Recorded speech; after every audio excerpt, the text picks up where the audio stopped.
Карен, привет. С самого начала сезона ты летаешь по всему миру.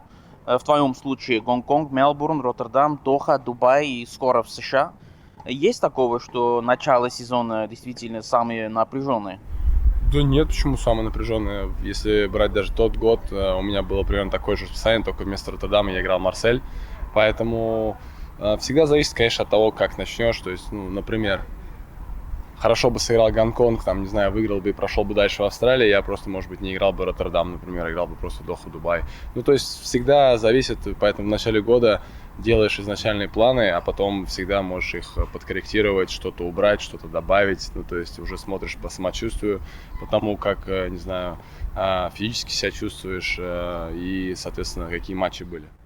В Дохе ты сыграл очень хорошо, в том числе и против Карлоса.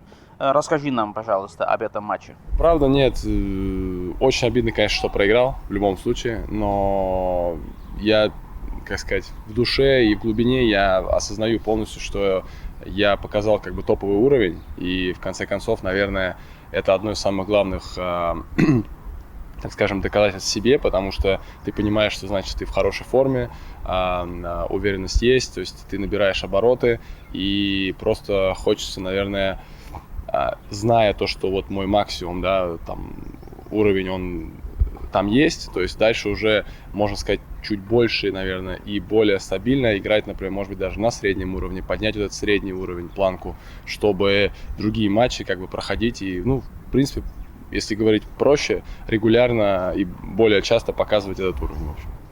А когда ты играешь против него, есть ли что-то конкретное, что он выявляет в твоей игре? Или нет такого? Ты ощущаешь, конечно же, в процессе самой игры, то есть ты понимаешь, что ты там, не знаю, двигаешься хорошо, ты читаешь игру, ты видишь, куда ты хочешь сыграть, то есть сама картинка игры, она как бы вырисовывается. Но опять же, это все очень сильно взаимосвязано, психология, физика, то, наверное, как ты себя ощущаешь на корте, то есть это тяжело, наверное, взять и описать словами, вот там надо делать, не знаю, справа по линии больше бить. То есть это в общем совокупности, наверное, на этом и строится твоя игра, на этом и строится, набирается форма, когда мы говорим, да, про форму теннисиста, то есть, так скажем, вот. Поэтому это совокупность факторов. Я знаю, что ты не фанат сравнения, но все же, прости меня, ты играешь против Карлоса каждый год с 2020 года на грунте и на харде. Как бы ты описал его эволюцию за эти годы и твою в этих матчах? Последние два матча были самые близкие, правда, и в Риме, и здесь, то есть это просто показывает, наверное, и доказывает, что именно максимальный, так скажем, топовый уровень, он есть, он как бы достаточно высокий, соответственно, да, если на равных борешься с первой ракеткой мира, и, как я и сказал ранее, то есть показывает то, что, наверное, хотелось бы как можно чаще показывать не только топовый уровень, более регулярно, но и планку среднего уровня как бы поднимать, чтобы другие матчи как бы давались чуть проще. Но опять же, это мы говорим теоретически, да, а если говорить про Карлоса, то есть, что правда, он реально удивляет, наверное, своей защитой, как он двигается по корту, не знаю, как будто все очень легко дается, то есть, как он к сетке выходит, как он укорачивает, то есть, вот, чувство мяча, и, в принципе, наверное, основное это, конечно, движение, то есть, если с 95% людьми, с хорошими соперниками, кто умеет защищаться, там, не знаю, ты бы уже выиграл розыгрыш, с ним это каждый один экстра мяч все время прилетает. То есть это, правда, такой микс, наверное, Надаля и Федерера в какой-то степени. А как ты сказал, в конце матча не устает он? Это я так больше пошутил, потому что, честно говоря, я видел, что в конце первого сета и он подустал, и я подсел. То есть это было видно, он сам стоял там, не знаю, держался за колени, то есть, потому что интенсивность и ритм у нас был бешеный, я его старался возить как бы по корту и не давать ему, так скажем, пару ударов в одной точке, да, чтобы у него не было угла для атаки, и, то есть в такой интенсивности выдерживать как бы целый матч, это тяжело.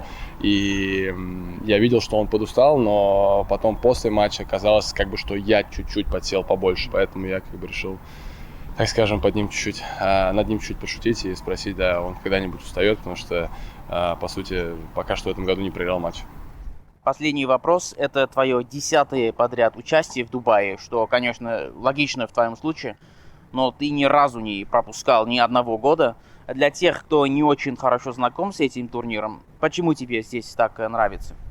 Ну, во-первых, я здесь живу, я резидент Дубая, поэтому, так скажем, в какой-то степени это тоже один из таких домашних турниров, можно сказать, да. Если не брать, понятное дело, московские турниры в Санкт-Петербурге, которые были раньше, но, во-вторых, это серия, наверное, турнира 500, 500 очков, плюс сразу же после Дохи на улице мы опять уже, я, например, играл в Марселе, играл в Роттердам, да, то есть один турнир в зале, а потом мы переходим опять на улицу, потому что дальше все турниры у нас на улице до конца года, то есть, соответственно, подготавливаться к Индиан Велс в Майами, я думаю, что это самый раз и по погоде, и по всему, и плюс, сам по себе классный турнир, домашний в какой-то степени, много также сейчас болельщиков, как и из России, там, не знаю, из Казахстана, с Армении, из стран СНГ приезжают сюда, поэтому здесь классная поддержка тоже.